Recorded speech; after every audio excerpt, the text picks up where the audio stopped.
Let's talk a little bit about the incredible 3 weeks we've had. So everything from the collapse of two of the largest financial institutions in the United States happening more quickly than at any period of time before. The Fed has printed over $300 billion and added it to its balance sheet. You've seen obviously all the drama in Europe with Credit Suisse. And there's a lot of concern about how regional banks are going to be able to navigate all of this. Of course, yesterday we saw another rate hike.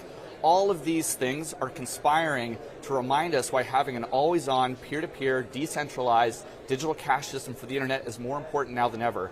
And so you've really seen a dislodgement from all other asset classes once again, where especially Bitcoin and Ethereum are breaking out. So just looking at 2023, from January 1st to yesterday, we saw an all-time high for those crypto assets already this year.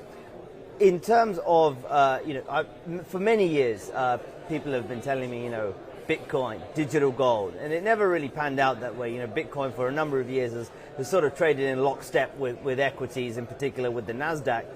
Is this finally Bitcoin's moment? This is maybe the moment we've all been talking about and waiting for. It's so important to remember that Bitcoin was sort of offered to the world as an alternative financial solution for the internet right after the great financial crisis, but it's never actually navigated a new financial crisis. And so the last 3 weeks have really sort of battle tested it, and I think we're starting to see both retail users getting excited again, having that conversation at home about where do we store our wealth, what's going on with inflation. That's happening both at homes, at the dinner table, and at boardrooms around the world. And so at blockchain.com, anecdotally, I can say just in the last 10 days, we've seen over 176% increase in retail activity across the blockchain.com platform, and also a backlog of new institutional clients that are knocking on our door. So the market is creating conditions. All of the things that have happened in the traditional financial sector are now sort of making the argument for us, which is some of the things that many of us who have been in this industry for over a decade have been advocating about. So what's that done to the mood in the industry? Because we had FTX last year put a real dampener on what was already a horrible year for the industry. At the beginning of this year, we've seen incredibly aggressive enforcement action in the US.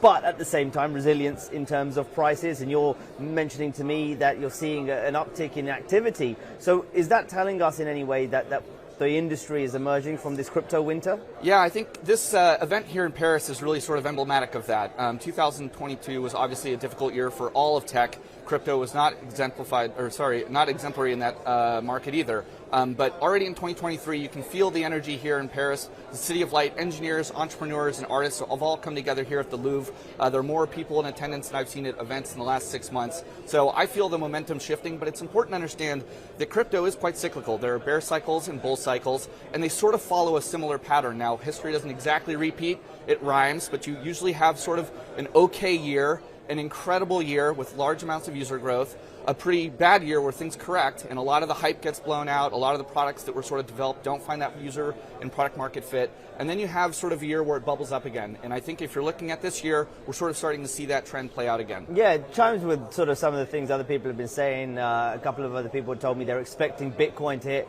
an all-time high this year, or at least retest those levels. Are you of that view?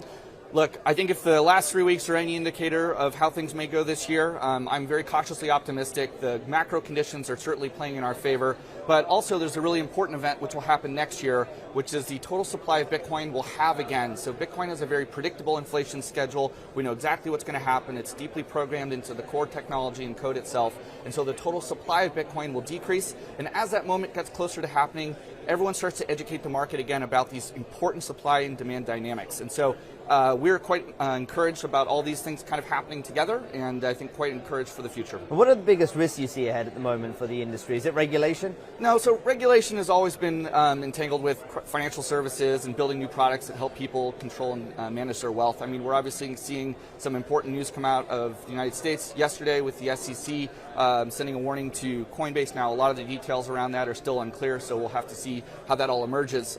At the end of the day, you're seeing a major regulatory effort out of Brussels. That's been a very thoughtful process, and I'm kind of encouraged to finally have some clarity there. The UK with Rishi Sunak, we've got a young leader who understands the internet, understands technology, and may see a really unique opportunity in the short period of time here to differentiate the UK's posture for inviting innovation in their backyard once again, and maybe rivaling New York. And so I'm kind of encouraged by these things, and ultimately, the compliant companies that have built robust businesses that have proper governance and have been in this industry navigating the volatility for the long duration will be long-term winners. Are you concerned, though, specifically about the Coinbase action, given that now it appears that exchanges are in the crosshairs of the SEC? Yeah, so with the Coinbase thing, again, it's just so new and we just have so few details about it. I think we're going to have to wait and see, but we'll let that play out. You've mentioned sort of a bit of praise for how the EU's dealt with it, the opportunity the UK has. Here in France, a lot of people have told me that they're happy with the way the government's approaching crypto regulation. But the US, are you frustrated with the SEC at this point? I think, we're sort of continuing to watch the SEC play this game of kind of punishing the people that are still surviving. And